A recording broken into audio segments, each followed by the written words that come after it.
आदमी के चारों अंगूठों के कट जाने के बाद राजा ने यहूदी डॉक्टर से अपनी कहानी सुनाने के लिए कहा। राजा की आज्ञा मिलते ही यहूदी वैद्य ने कहा कि मैं दमिश्क नगर का वैद्य हूँ। रोगियों का निदान और इलाज कैसे किया जाए इस बारे में मेरी समझ के कारण वहाँ सभी ने मेरा सम्मान किया। एक दिन मेरे पास शाही परिवार से एक मरीज को देखने के लिए फोन आया। मैं भी अपना सारा सामान लेकर वहाँ पहुँच गया। दूर से मैंने एक जवान लड़के को खाट पर लेटा देखा। मुझे देखकर उसने सिर झुका लिया। मैंने सिर झुकाकर उनका आदर पूर्वक अभिवादन किया। उस लड़के के पास पहुंचकर मैंने उससे हाथ दिखाने को कहा। उसने अपना बायां हाथ बढ़ाया, लेकिन मुझे उसकी नब्ज जांचनी थी। मन में आया कि शायद इसे पता नहीं कि दाहिने हाथ की नस दिखाई दे रही है। मैंने चुपचाप उसके बाएं हाथ की नब्ज भी चेक की और उसे 9 दिन की दवा दी। 9 दिन बाद जब मैं उसे दोबारा देखने गया तो मैंने पाया कि वह काफी हद तक ठीक हो चुका है। फिर भी मैंने उससे कहा कि कुछ दिन आराम कर लो और कुछ दवाई ले लो। तभी वहां मौजूद सभी लोगों ने मेरी बहुत तारीफ की और मुझे शाही अस्पताल का सबसे बड़ा डॉक्टर बना दिया। मैं वहीं रहने लगा।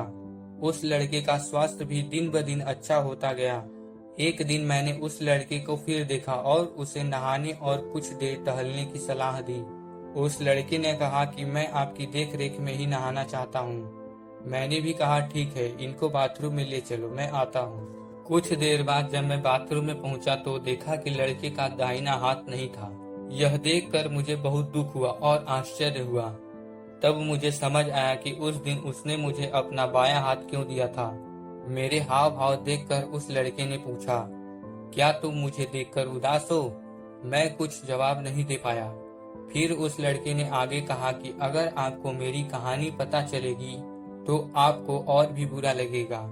इतना कहते हुए वो मुझे अपने बगीचे में लेकर गया और सैर करते हुए अपनी कहानी सुनाने लगा।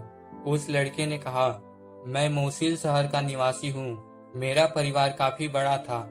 मेरे दादा के 11 बेटे थे और उनमें से मेरे पिता सबसे बड़े थे। मेरे सभी चाचा मुझे बेटे जैसा ही प्यार करते थे क्योंकि मैं ही उस खानदान का इकलौता बच्चा था। सभी ने मुझे इतना पढ़ाया लिखाया कि मैं काफी काबिल हो गया। हम सभी परिवार के लोग एक साथ मिलकर कई सारी बातों पर चर्चा किया करते थे। एक दिन सब लोग एक साथ बैठकर मिस्र देश की पढ़ाई करने लगे। पापा और चाचा ने सबने बताया कि वो शहर और वहाँ के लोग बहुत अच्छे हैं। उस नगर में नील नदी से अधिक सुंदर कोई नदी नहीं है। हरियाली है और तरह तरह के पक्षी हैं। उस देश की इतनी प्रशंसा सुनकर मेरे मन में वहां जाने की इच्छा हुई। तभी मेरे सभी मामाओं ने मिस्र जाकर व्यापार करने की बात की। यह सुनकर मैं भी बहुत खुश हो गया और अपने पिता और चाचा के साथ मिस्र जाने की जिद की। लेकिन किसी ने मेरी बात नहीं मानी। जब मैं सबसे नाराज हो गया तो पिता ने कहा कि मैं तुम्हें मिस्र ले जाऊंगा। तुम्हें मिस्र के पास के शहर दमिश्क में ले जाया जा सकता है। उसके बाद तुम वही ठहरो और हम लोग मिस्र से व्यापार करके लौट आएंगे। तब हम सब मिलकर मोसिल में आएंगे। मेरे मन में आया कि मिस्र सही नहीं है, लेकिन मुझे उस तक पहुंचने का मौका मिल रहा है। यह सोचकर मैंने हाँ कह दिया। हमने कुछ दिनों की यात्रा की और दमिश्क पहुंचे। मुझे वह शहर बहुत अच्छा लगा। अपने चाचा और पिता के साथ मैंने दमिश्क में कुछ दिनों के लिए कपड़ों का व्यापार भी किया। कुछ दिन साथ बिताने के बाद पिता और चाचा ने मुझे व्यापार के मुनाफे से कुछ पैसे दिए। कुछ दिन साथ बिताने के बाद पिता और चाचा ने मुझे व्यापार के मुनाफे में से कुछ पैसे दिए और मिस्र के लिए रवाना हो गए और मुझे इंतजार करने को कहा। मैंने भी उन पैसों से एक अच्छा सा मकान किराए पर ले लिया और सुख सुविधाओं से रहने लगा। घर के कामों में मदद के लिए कुछ नौकर भी रखे गए थे। फिर एक दिन मेरे किराए के मकान में एक लड़की मास्क लगाकर आई। उसने दरवाजा खटखटाया और सीधे घर के अंदर आ गई। उसने मुझसे कहा कि मुझे बहुत भूख लगी है, मुझे कुछ खाने को दो। मैंने घर में मौजूद नौकरों से उसके लिए खाना लाने को कहा। उसने भर पेट खाना खाया और वहीं रहने को कहा। मैंने उसे मना नहीं किया और पूरी रात उससे बातें करता रहा। सुबह होते ही उसने मुझे कुछ पैसे दिए और जाने लगी। मैंने कहा मुझे पैसे नहीं चाहिए। उसने कहा कि वह मुझे दोस्त मानती है और कल भी आएगी, लेकिन उसके लिए मुझे पैसे लेने होंगे। मैंने दुखी होकर उससे पैसे ले लिए अगले दिन वह फिर आई और कुछ दिनों तक ऐसा ही चलता रहा। मैंने उसकी तरफ देखा और कहा कि तुम बहुत खूबसूरत हो और तुम्हारा स्वभाव भी अच्छा है, इसलिए मैं तुम्हें पसंद करता हूँ। मेरी बात सुनकर उसने कहा कि मेरी बहन मुझसे अच्छी है, अगर आप उसे देखेंगे तो आपको उससे प्यार हो जाएगा। मैंने जवाब दिया कि ऐसा नहीं हो सकता, मैं सिर्फ तुम्हें प्यार करता हूँ। अगले दिन वह अपनी बहन को ले आई। वो सच में इतनी खूबसूरत थी कि मैं उसे देखते ही कहीं खो गया। तब उस लड़की ने मुझसे कहा कि तुम्हें मेरी बहन से प्यार हो गया है। देखिए, मेरी बात सच साबित हुई। भले ही मुझे उसकी बहन के लिए प्यार की भावना थी, मैंने उससे कहा कि ऐसा कुछ नहीं है। कुछ समय बाद उसकी बहन और मैं एक दूसरे को देखने लगे। हमें इस तरह एक दूसरे की आंखों में देखकर उसे गुस्सा आ गया। वह तुरंत 2 गिलास में जूस ले आई। उसने एक गिलास अपनी बहन के हाथ में और दूसरा मेरे हाथ में रख दिया। फिर वह खुद बाहर चली गई। उसकी बहन और मैंने अपना जूस का गिलास पिया। कुछ देर बाद उसने देखा कि उसकी बहन गिर गई है। घर में मौजूद नौकरों को मदद के लिए बुलाया गया तो उन्होंने बताया कि यह मर चुकी है। मैं हैरान था। मैंने डर के मारे नौकरों से उसकी लाश घर में ही दफनाने को कहा। फिर उस घर के स्वामी को 1 वर्ष का किराया देकर उस घर में ताला लगाकर मैं मिस्र को चला गया। चाचा और पापा ने मुझे वहां देखा और पूछा कि मैं क्यों आया हूँ। मैंने डर के मारे उन्हें कुछ नहीं बताया और मिस्र में घूमने लगा। फिर पापा और चाचा ने वापस अपने देश लौटने की बात कही, लेकिन मैं अपने होम टाउन मोसिल नहीं जाना चाहता था। मैं कुछ दिनों तक मिस्र में ही कहीं छिपा रहा। पापा और चाचा ने मुझे बहुत ढूंढा, लेकिन मैं नहीं मिला। थक हार कर वह वापस मोसिल लौट आए।